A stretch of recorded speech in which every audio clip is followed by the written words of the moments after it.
Scorch Trials, Chapter 16, on this PDF, page 58. Thomas had a sickening thought as he pushed his way down the stairs after Winston. He didn't know if he was going because he wanted to help him or because he couldn't control his curiosity about this silvery monster ball. Winston eventually thumped to a stop, his back coming to rest by chance on one of the steps. They were still nowhere close to the bottom. The brilliant light from the open door up top illuminated everything with perfect clarity. Both of Winston's hands were at his face, pulling at the silver liquid. The ball of molten metal had already melded with the top of his head, consuming the part above his ears. Now its edges were creeping down like thick syrup, lipping over his ears and covering his eyebrows. Thomas jumped over the boy's body and spun around to kneel on the step directly below him. Winston pulled and pushed at the silver goop to keep it off of his eyes. Surprisingly, it seemed to be working, but the boy was screaming at the top of his lungs, thrashing, his feet kicking the wall. "Get it off me!" he yelled, his voice so strangled that Thomas almost gave up and ran away. If the stuff hurt that bad. It looked like a very dense silver gel, persistent and stubborn, like it was alive. As soon as Winston pushed a portion of it up off his eyes, some of it would slip around his fingers from the side and try again. Thomas could see glimpses of the skin on his face when he did this. It wasn't pretty, red and blistering. Winston cried out something unintelligible. His tortured screams could have been in another language altogether. Thomas knew he had to do something. Time was running out. He threw the pack off his shoulders and dumped the contents. Fruits and packages scattered and thumped down the stairs. He took the bedsheet and wrapped it around his hands for protection, then went for it. As Winston swiped at the molten silver right above his eyes again, Thomas grabbed for the sides that had just gone over the boy's ears. He felt through the cloth, though it might burst into flame. He braced his feet, squeezed the stuff as hard as he could, then yanked. With a disturbing sucking sound, the sides of the attacking metal lifted several inches before slipping out of his hands and slapping back down onto Winston's ears.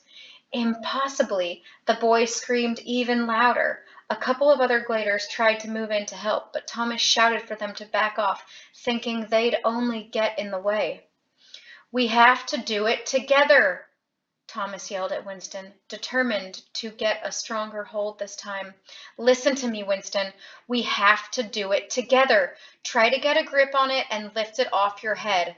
The other boy didn't show any sign of understanding, his whole body convulsing as he struggled. If Thomas hadn't been on the step below him, he would have tumbled down the rest of the way for sure by now. "On the count of 3, Thomas yelled.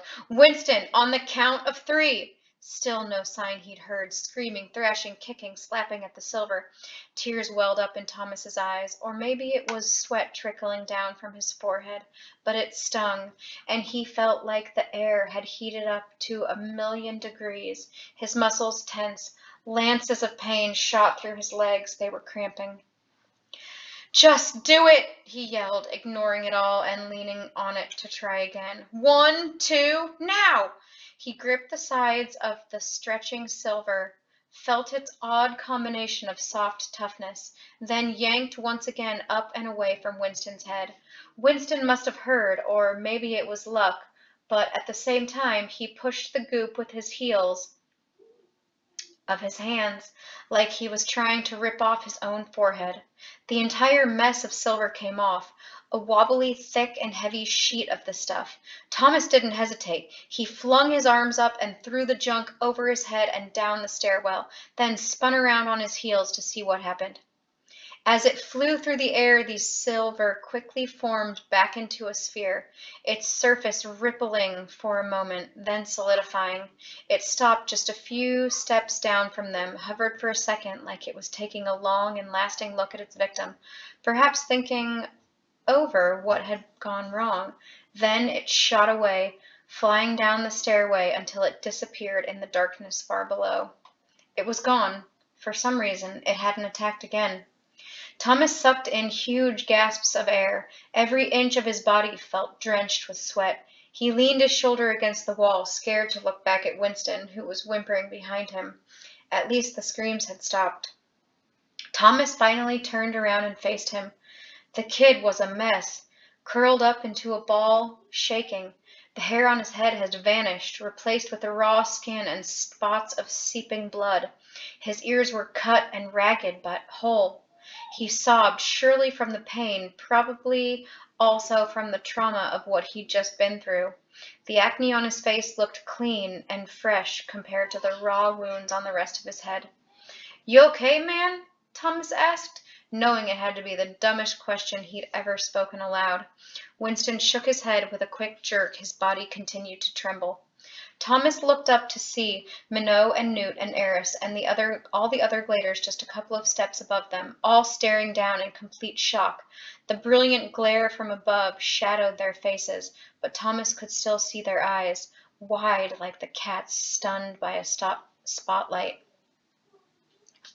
"What was that shuck thing?" Minot murmured. Thomas couldn't bring himself to speak, just shook his head wearily. Newt was the one to answer. "Magic goop that eats people's heads. That's what it bloody was." "Has to be some kind of new technology." This came from Eris, the first time Thomas had seen him participate in a discussion. The boy looked around, obviously noticing the surprised faces, then shrugged as if embarrassed and continued. "I've had a few splotchy memories come back. I know the world has some pretty advanced techno stuff, but I don't remember anything like flying molten metal that tries to cut off body parts." Thomas thought about his own sketchy memories. Certainly nothing like that came to mind for him, either. Minot pointed absently down the stairwell past Thomas.